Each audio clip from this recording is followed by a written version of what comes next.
Sa ngalan ng Ama, ng Anak at ng Espiritu Santo. Amen. O dakilang Diyos na makapangyarihan sa lahat, ang Diyos noon, ngayon at magpakailanman, ang Diyos na may gawa ng langit at lupa, ang Diyos na may-ari ng aming mga buhay. Kaya ikaw, O Diyos, ang karapat-dapat naming sambahin sa Espiritu at katotohanan. Maraming salamat po, Diyos, minsan pa sa kabutihan mo, sa pag-ibig mo po sa aming lahat. Salamat sa bagong buhay at kalakasan na muli mong ikinagkaloob sa bawat isa sa amin. Salamat sa araw na ito, Diyos, na kung saan kami ay kinitulog mo na magkakatipon upang patuloy kami makasamba sa iyo sa lugar na ito ng alihawan. Lubin mo, Diyos, na ang mensahe mo po sa amin sa hapong ito ay tunin mo sa aming mga puso at ito'y magdala sa aming buhay tungo sa isang buhay na ganap at kasiyasiya. Kaya Panginoon, ngayon pa lang, inaangkin na namin ang 100% katagumpayan ng buhay na nagmula sa iyo sa pangalan ni Jesus, pangalan ng Ama, ng Anak at ng Espiritu Santo. Amen at amen. Palakpakan natin ang Panginoon. Sige po, kung may dala tayong banal na aklat, ang pagbasa ay ating hanguin sa Ebanghelyo ni San Mateo, Kabanata 28, talata 16 hanggang 20. Matthew 28:16 to 20. So sabi dito, mga kapatid ko sa Panginoon, ang 11 alagad ay nagpunta sa Galilea, sa bundok na itinuro sa kanila ni Jesus. Nang makita nila si Jesus, siya'y sinamba nila, bagamat may ilang nag-aalinlangan. Lumapit si Jesus at sinabi sa kanila, Ibinigay na sa akin ang lahat ng kapangyarihan sa langit at sa lupa. Kaya tumayo kayo at gawin ninyong alagad ko ang lahat ng bansa. Bautismuhan ninyo sila sa ngalan ng Ama at ng Anak at ng Espiritu Santo. At turuang sumunod sa lahat ng ipinag-uutos ko sa inyo. Tandaan ninyo, ako'y laging kasama ninyo hanggang sa katapusan ng sanlibutan.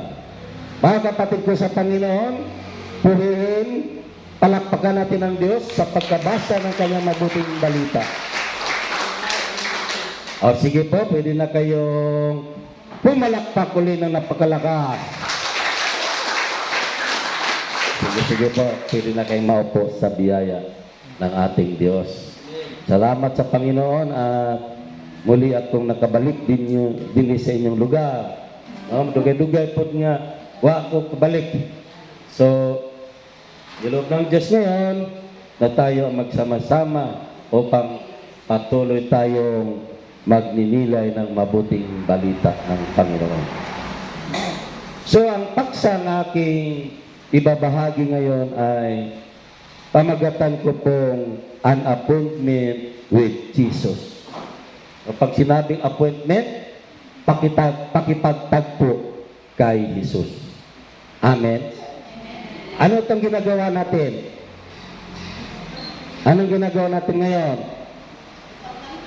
Pakipagtagpo kay Jesus. An appointment with Jesus. So, ang ating binasa ay ito po ang gospel natin sa ating inang simbahang Katolika sa araw ng Linggo. So lahat ng mga simbahang Katolika sa araw ng Linggo, ito po ang marinig nating babasahin.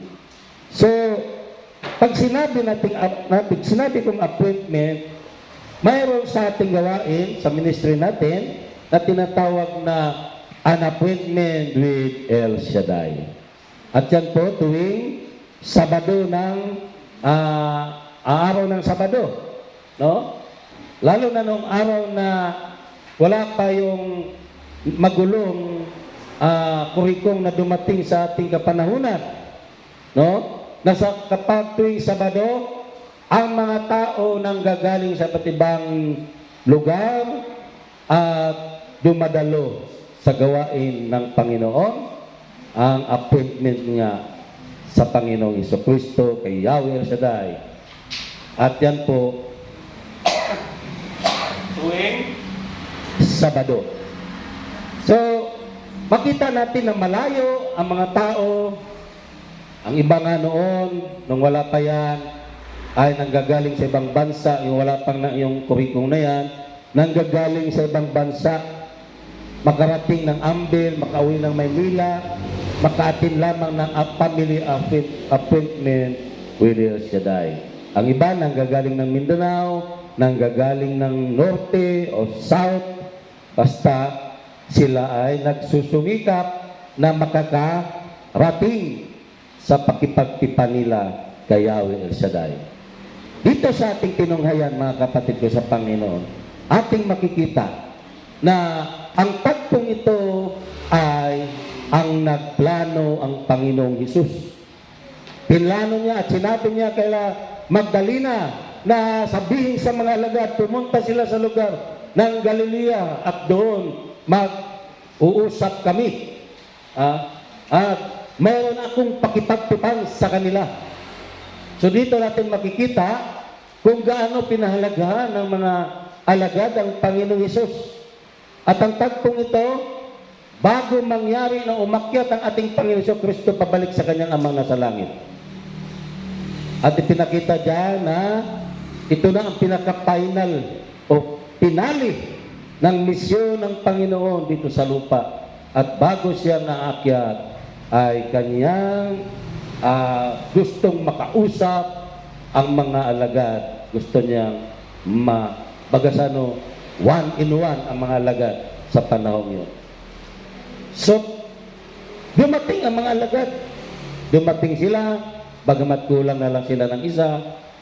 So, ipinapakita doon kung gaano nila pinahalagahan ang Panginoon, ang imbitasyon, ang paanyaya ng Panginoon Jesucristo sa kanila.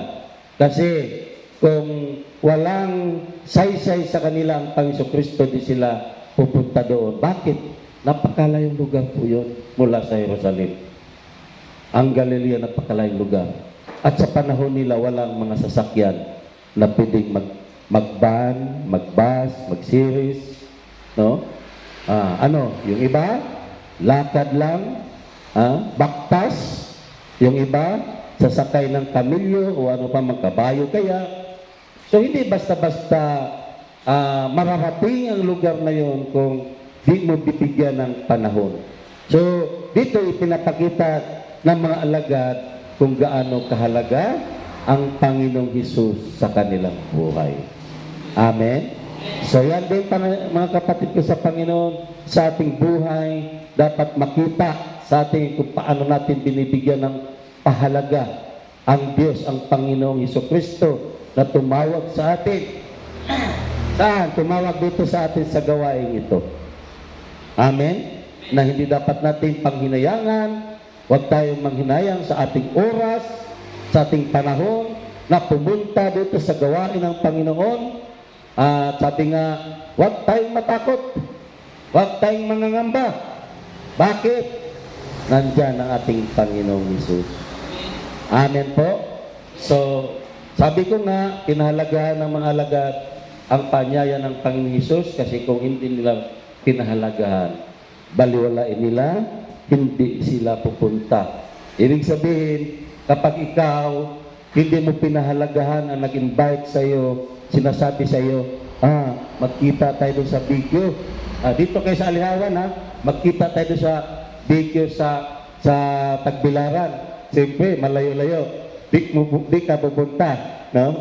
Pag walang halaga sa iyo yung tao, pero pagka mahal mo ang isang tao, magkukumahog ka pumunta doon kahit malayo. Di ba? Ganyan ang isang halimbawa diyan. Na ang mga alagad, pinakita nila kung gaano kamahal si Jesus. Amen? Kayo, gaano nyo kamahal si Jesus? Anong amen? Gaano nyo kamahal si Jesus? Kailangan ipakita sa gawa. Amen? Yun.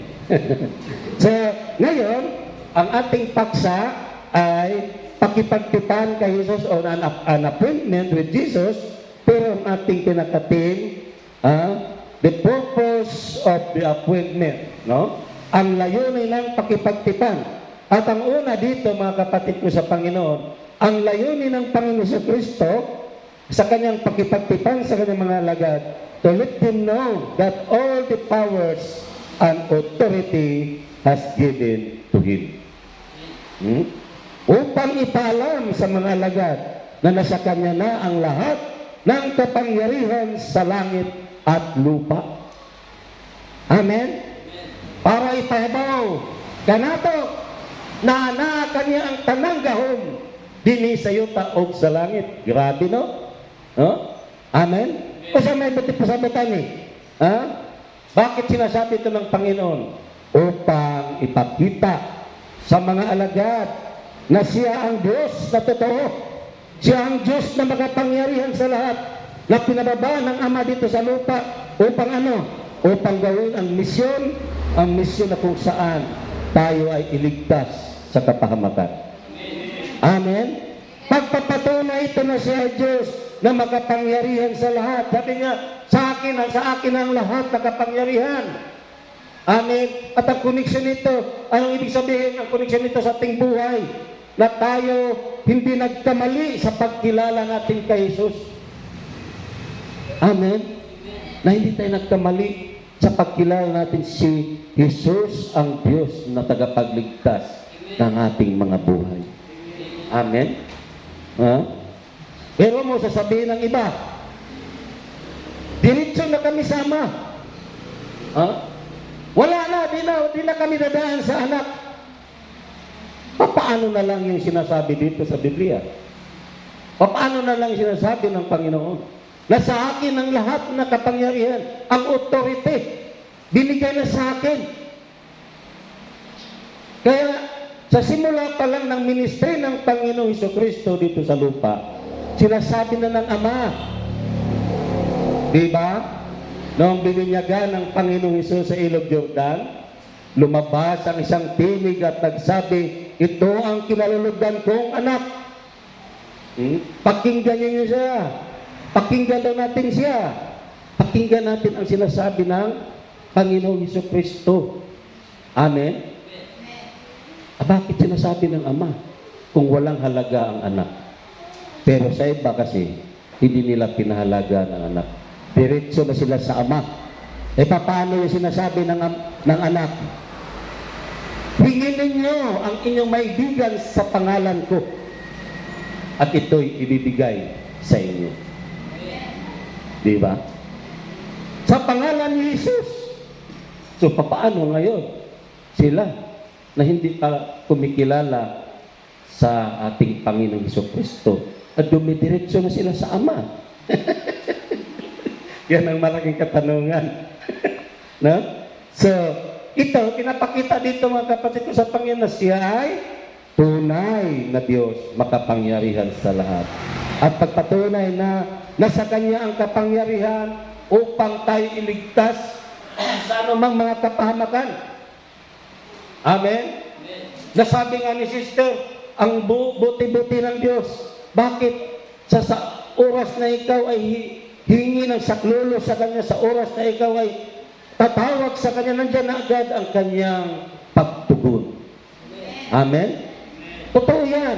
Kapag kinasing-kasing o nasa puso ang ating paglapit sa Diyos, ang ating pagtawag sa Diyos, nariyan siya.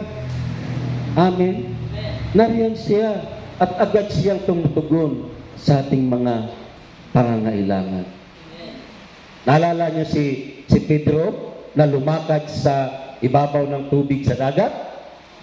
Di ba nung lumubog siya, anong sabi ni Pedro? Panginoon, luwas ako kay malunod na ko tayo. Malunod na. Panginoon, saklolo. Anong sabi niyang Panginoon? Inaabot agad ang kanyang kamay.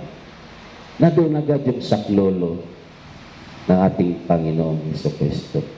So pagpapatunay na siya ay Diyos, pagpapatunay na siya may kapangyarihan upang iligtas ang bawat isa sa atin. Kolosas 1, 13:14, iniligtas niya tayo sa kapangyarihan ng kadiliman at inilipat sa kaharian ng kanyang minamahal na anak. Sa pamamagitan ng anak, tayo pinalaya at pinatatawad sa ating mga kasalanan.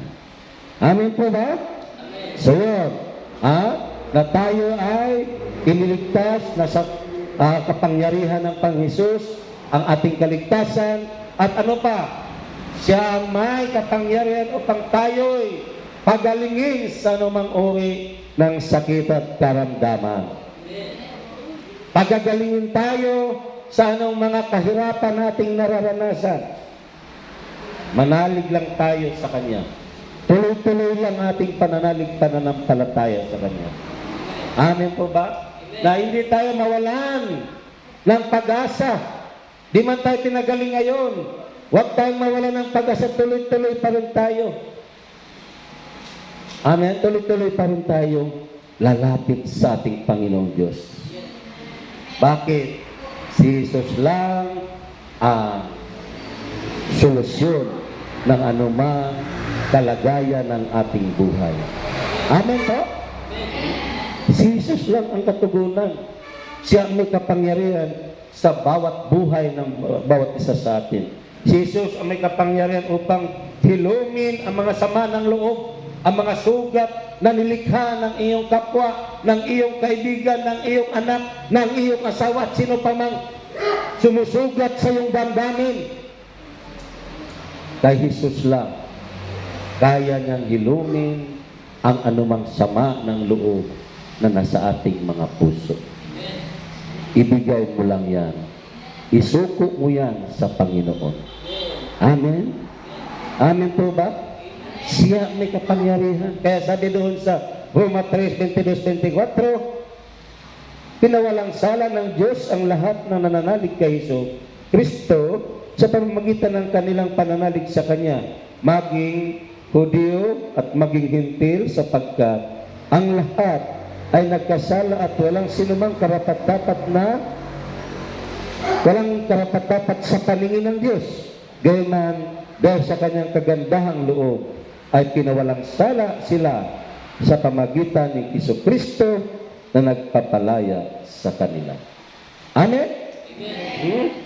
So yun po ang una, mga kapatid ko sa Panginoon, ang layunin o purpose kung bakit nakipagtipan si Jesus, upang ipaalam sa mga alagad o ipaalam sa atin na hindi pa nakakaalam na nasa Kanya ang kapangyarihan sa langit at lupa. Ibig sabihin, hindi tayo dapat mag-alinlangan sa ating Panginoong Hesukristo. Sabi dito sa ating pagbasa, sinamba nila si Jesus. Nung makita, bagamat, mayroong nakalagay doon, bagamat may ilan na mga nag-alinlangan. Yan talaga. Di maiiwasan sa tao na nag-aalinlangan sa kapangyarihan ng Panginoong Hesus. Nag-alinlangan sa kakayanan ng ating Panginoong Hesus. Amen. Pero ang ating Panginoon, bagamat nag-aalinlangan, nandyan pa rin siya. Hindi nagbabago ang pagtingin niya sa bawat isa sa atin. Amen. Ang pangalawa, mga kapatid ko sa Panginoon, na layunin o purpose ng Kanyang pakipagtipan sa Kanyang mga alagad, to let the disciple know their missions. To let the disciples know their mission. Upang ipaalam sa kanila ang kanilang misyon. Ano ang misyon na dapat gawin?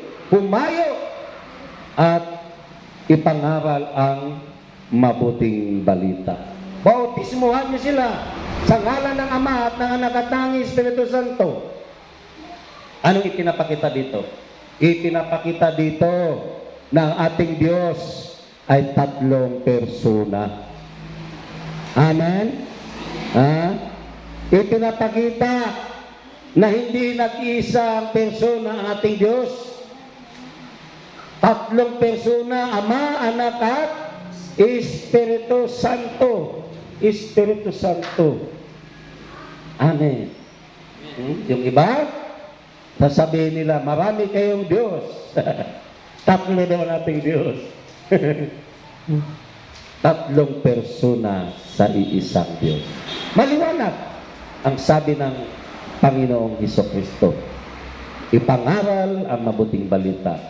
Humayo kayo at bautismuhan niyo sila sa ngalan ng Ama at ng Anak at ng Espiritu Santo. Amen? So, yan. Ano pa? Sa ating buhay, anong connection nito? Tayo ay dapat magpagamit. Tayo ay dapat kumilos. Dahil sinugo tayo ng Diyos. Amen? Dito sa inyo, dito lang kayo sinugo ng Panginoon sa alihawan. Anong ibig sabihin? Dito lang sa mga kapitbahay nyo, sa inyong mga anak, sa inyong asawa, o sino pa mang membro ng inyong pamilya, sinugo kayo ng Panginoon. Hindi lang na dapat ang laging makita dito sa tuwing araw ng Miyerkules. Ikaw pa rin, ako pa rin, tayo pa rin. Hallelujah. Walang nakitang bunga sa iyo ang Panginoon. Amen. Anong ibig kong sabihin? Pagsikapan mong maakay mo ang iyong mga mahal sa buhay. Hindi yung ikaw lang ang maligtas. Amen. Dalhin niyo sila sa presensya ng ating Panginoon. Ipakilala niyo si Jesus sa kanilang buhay. Amen. Sa totoo lang, mahirap talaga mag-akay ng mga mahal sa buhay. Dahil yan po, unang-una, minsan ang gamitin ng kaaway ng demonyo upang ikaw ay panghinain sa iyong buhay paglilingkod. Pero manindigan tayo sa ating pananalig sa Diyos. Manindigan tayo sa ating pananampalataya sa Kanya na Siya ang Diyos na magdala sa ating buhay tungo sa isang buhay na ganap at kasiya-siya. Amen? So magsikap tayo, hindi yung kayo pa rin, kayo pa rin, kayo pa rin. Di ba? So, dapat magsumikap tayo. Naalala ko yung nasa Manila ako, sabi nung, kasi magbukas daw ng mga gawain. Yung isang coordinator, nagmamalaki sa akin, Brad, magbubukas tayo ng MPG. Sabi ko ba, okay. Mabuti naman at makapagbukas tayo. Opo. Sa sa Miyerkules ang ating grand opening. Ayos Punta ako, dahil area ko yun Sus, pagtingin ko, puno yan, shopping, puno. Tunto ako, puno. Kaya lang makita ko, sila pa rin. Sabi ko, ano itong ginawa ninyo? Yung gawain sa kabila, araw ng Lunes, dito, ginawa yung Miyerkules, lumipat lang kayo Lumipat lang kayo ng lugar. Ano ba naman yan? Wala ka nang makitang bago. Kayo pa rin. Nag-ano lang kayo ng panibagong gawain, pero kayo pa rin. Hindi yan ang hinahanap ng Diyos sa ating pagmimisyon. Amen? Ang hinahanap ng Diyos, may mga bago tayong kaluluwa na maakay tungo sa Kanyang paghahari. Amen? Kaya ito, pinaalam sa Kanyang mga alagad, ito, pumayo kayo. Gawin ninyong alagad ko ang lahat ng bansa. Amen? So, ituturo, sabi, turuan silang sumunod sa lahat na pinag-uutos ko. Anong ibig sabihin nun? Yung mga salita ng Diyos, dapat ituro din natin. Amen? Turuan natin ang ating mga anak sa tamang pananalita. Hindi yung kung ano-ano ngayon sa mundong ito ang ating ituturo. Amen? Bantayan na natin ang ating mga anak. Gabayan natin sila. Kasi ang mga kabataan madaling matukso. Kaya nga ako, nata-challenge ako sa area ko, sa area 5, dahil marami din silang doon ng mga kabataan. So, yun ang naging challenge ko, kaya ako nagsusumikap na magkaroon ng mga activities ang Area 5 sa mga kabataan. So yan, no? At kung tayo'y mangarap, pagkasama natin ang Panginoon sa ating mga pangarap, sa ating plano, ito'y magkaroon ng katuparan.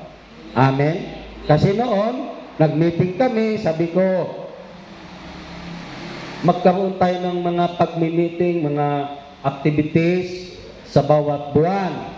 Sabi nila, mahirap Brad kasi malaki gastos, malaki pera kailangan. Totoo nga naman. So sabi ko, oo, sige, di bale, gagawin na nating alternate, no? Sa buwan na ito, sunod buwan.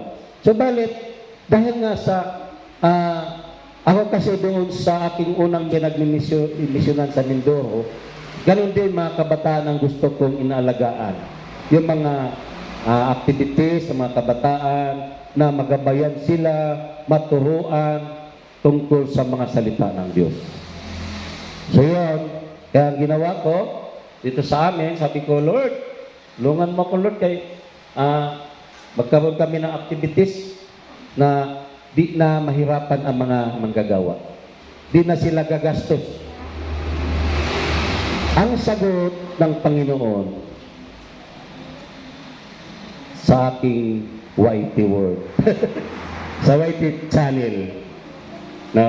Ang sagot ng Panginoon, pinasweldo ako sa YouTube. At anong turo sa akin ng Holy Spirit, ito, gamitin mo para sa mga kabataan. So yun, nung masumweldo nga ako, ito na ang tugon. No? So, anong ibig kong sabihin? Kapag nasa Panginoon tayo, kung nasa Diyos tayo, may pananalig tayo, na gusto nating makasunod sa salita ng Panginoon, hindi tayo nanghihinayang mawala man sa atin ang mga pang-personal nating pangangailangan. Amen? Sabi na nga kong Sister Wright, sweetheart, ipadala mo na yung sweldo mo. Yung sweldo mo sa YouTube. Sabi ko, sorry ka na lang, sweetheart. Kasi para sa Diyos ang unang sweldo ko sa YouTube. Para sa Panginoon. Ganun ba? Mag-recollection ang Area 5 ng June 12. Kaya sabi ko sa aking sweetheart, saka na lang tayo babawi sa susunod na mga sweldo. So yan po mga kapatid ko sa Panginoon. Ang Diyos, sasamahan ka. At huwag kang manghinayang na mawala. Bakit? Pinaka-the best na handog para sa Panginoon. Pinaka-the best. Ibig sabihin, yung mawala sa iyo. Ano mang meron sa iyo, mawala sa iyo, ibigay mo sa Panginoon. Huwag mong panghinayangan dahil ang Diyos ay di na siya magpatalo. Ibabalik niya ng siksik, liglig, umaapaw yan. Amen? So rin, salamat sa Diyos. No? Salamat sa Diyos at binigyan niya ako ng sweldo. At yun nga po ang katugunan ng aking pangarap upang ang mga kabataan sa Area 5 ay maalagaan tungkol sa mga salita ng Diyos. Amen? Amen. So yun po, no? Turuang sumunod, ang sabi ng Panginoon. Turuang sumunod, ano yun? Isabuhay ang kanyang mga salita. Ano ang unang-unang sinasabi ng Panginoon sa pagsasabuhay ng kanyang mga salita? Ibigin mo ang iyong Diyos ng higit sa lahat. Amen? At ang pangalawa, ibigin mo ang iyong kapwa tulad ng iyong sarili. Amen? Ano yun? Sinasabi doon na Christian love, pagmamahal bilang mga Kristiyano. Pagmamahalan ng mga Kristiyano. Amen? Subalit, ang nakakalungkot, maraming nasa simbahan. Hindi ko sinisiraan ang mga naglilingkod sa simbahan, pero maraming nandiyan. Hindi nagbabago ang mga ugali. Naglilingkod sa ating Diyos, sa simbahan, subalit, ang mga pag-uugali, hindi pa nababago. Nandyan pa na pagkamaldita, makasarili. Amen? Bakit? Nangyari sa amin yan noon. Sa area ko sa Manila, mag-anniversary kami. Ang anniversary namin ay magsisimula ng alas 5 hanggang alas 9 ng gabi. Idumating ang mga mother butler, ang mga magro-rosaryo. Sabi sa amin, magro-rosaryo kami, Brad, mamaya, mga alas 6. Sabi ko, baka pwede po, gawin nyo na ngayon, alas 4, mintras di pa kami nagsisimula, mag-rosaryo na kayo. Kasi, pag nagsimula na kami, nakakano namang ihinto pa namin ang aming selebrasyon. Hindi pwede. Hindi pwede ngayon. Baka naman po pwede. Isa lang na tayo, mga nasasakupan tayo ng ating inang simbahan. Hindi pwede. Hindi daw pwede silang mag-rosaryo ng alas 4. Sabi ko, pwede naman po kung gugustuhin nyo. Ayaw. Talagang maldita. Akala mo, hindi mga manang sa simbahan. Pumunta ako kay Father, kay Sakura Paro, Father. Sinabi ko ang lahat. Pumunta si Father. Mag-rosaryo na kayo. Hindi kayo marunong magbigay? Wala silang magawa. Doon mo makita, maraming naglilingkod sa simbahan, pero ang mga pag-uugali, hindi makakristyano, hindi makatao. Makadiyos ka no, pero hindi makatao. Amen? Kaya tandaan natin, baka mamaya dalo tayo ng dalo sa gawain, sayaw tayo ng sayaw, awit tayo ng awit, praise the Lord, rosaryo ng rosaryo. Pero ano, ugali? Himantayan paghapon. Madali pang masuko. Madaling magalit. Hindi yon ang tama. Yan ang turo ng Panginoon. Turuan silang sumunod sa lahat na pinag-uutos ko. Amen? Ano yun? Number 1 dyan. Pagmamahalan sa isa't isa. Amen? So yun, mga kapatid ko sa Panginoon. Ang ikalawa, upang ipaalam sa kanila ang misyon ng mga alagad. Amen? Ang pangatlo, na layunin o purpose ng Panginoon Jesucristo kung bakit tinipon niya o nakipagtipan siya sa kanyang mga alagad, to let them know that He is always with them. Upang ipaalam sa kanilang mga alagad na kasama siya sa lahat ng oras o panahon. Amen? Yan sa talata 20 yan. So anong ibig sabihin? Sa ating buhay, anong koneksyon nito?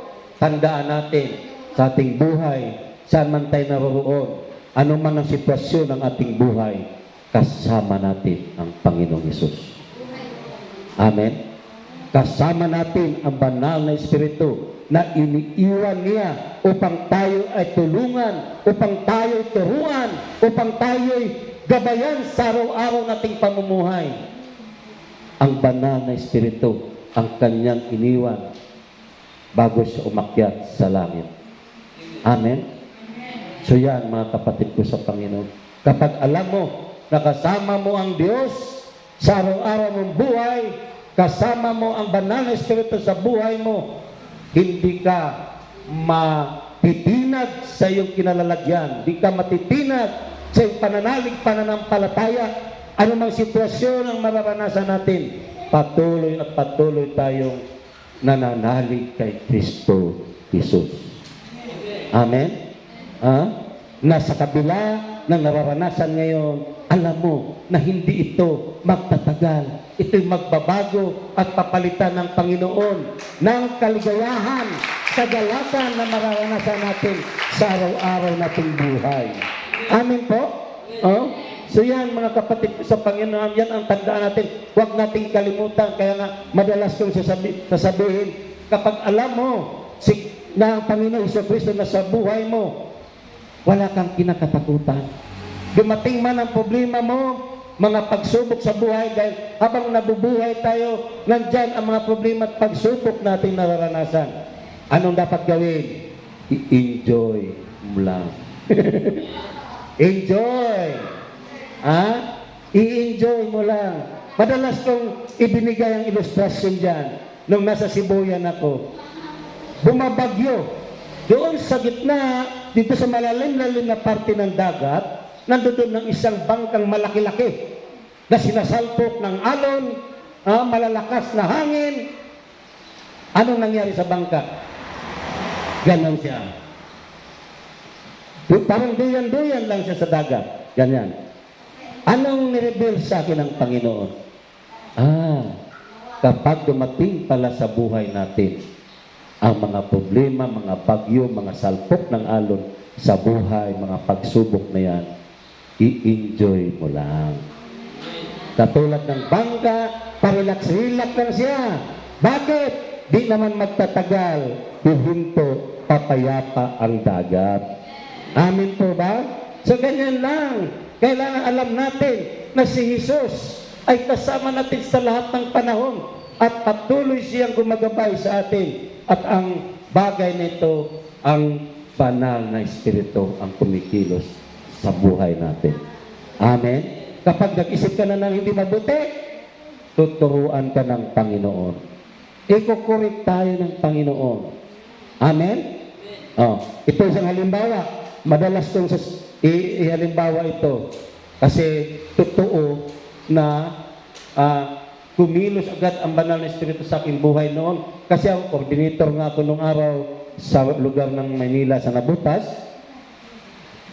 Ang aming gawain ay Lunes. Chapter ang aming gawain. So ako ang coordinator. Kilala ko lahat ng mga preacher na dumarating. Sila Sir Darwin, sila Sir Efren Kitangon, yung mga preacher, sila Sir Tony, lahat ng mga amorsolo, kilala ko sila. Pero isang araw, dumating ang isang preacher na medyo bata-bata. Sabi pa niya, siya daw si Sorin. Si Sorin daw. Sabi, sino itong preacher na ito? Ngayon ko lang nakikita. Tapos sabi niya, sabi ko sa kanya, Brad, bago ka ba? Sabi niya, hindi, tagal na. Ba't ngayon lang kita nakikita? Sabi niya, di, local preacher kasi ako. So ang amin kasi, pag chapter kasi, hindi basta-basta mahayuan ng local preacher. Iba ang hahayo kaysa sa mga prayer group, no? So pag prayer group, ang mga humayo dyan, yung mga local preacher. Ano yung local preacher kung tawagin? Katulad ng mga preacher dito sa Bohol. Hindi nang gagaling ng Maynila. So yun ang ibig sabihin nun. So, sinabi niya, local preacher siya. Kaya, nabuo sa aking isipan, sabi ko, babawasan ko ang iyong love offering. Local preacher ka pala eh. Yan ang nabuo sa isip ko Pero, saglit lang, pumalit agad ang mensahe ng Holy Spirit. Pagtatangi ang gagawin mo. Malinaw na parang may nagsasalita. Pagtatangi ang gagawin mo. Sabi ko, sorry Lord. Oo nga. So ang ginawa ko, hindi ko tinuloy ang bala kong bawasan ang kanyang love offering. Amen. So kinukurik tayo ng Holy Spirit. Kaya kailangan na maging aware din tayo sa pagkilos ng Holy Spirit sa ating buhay. Kasi siya nandiyan dyan, sa araw-araw nating buhay, tinuturuan tayo, ginagabayan tayo sa lahat nating mga gagawin. Amen po? So yun po mga kapatid ko sa Panginoon ang pangatlo. So, si Jesus ay nakipagtipan sa kanyang mga alagad upang upang ipaalam ang layunin o purpose ng kanyang pakipagtipan bago umakyat sa langit. Kumbaga sa ang tao kasing umaalis, halimbawa aalis na, may habilin yan. Di ba? May habilin yan. Kaya yun ang kanyang habilin sa kanyang mga alagad. Tumayo na tayo mga kapatid ko sa Panginoon.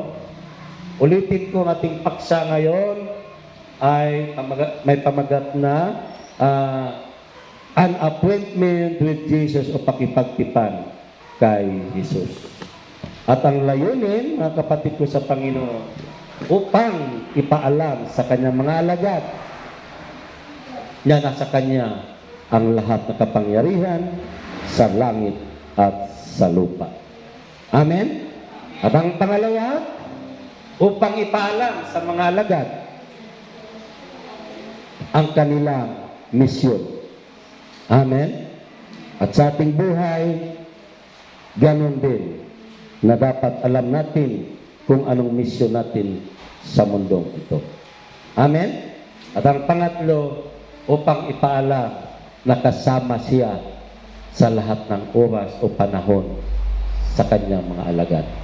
Amen? Sa ating buhay, kasama-sama natin ang Diyos sa araw-araw nating buhay. Kaya huwag tayong matakot, huwag tayong mangamba na patuloy tayong maglilingkod sa Kanya. Patuloy nating paglingkuran ang ating Panginoon Kristo. Dahil ang ministry niya iniwan dito sa lupa ay dapat ipagpapatuloy.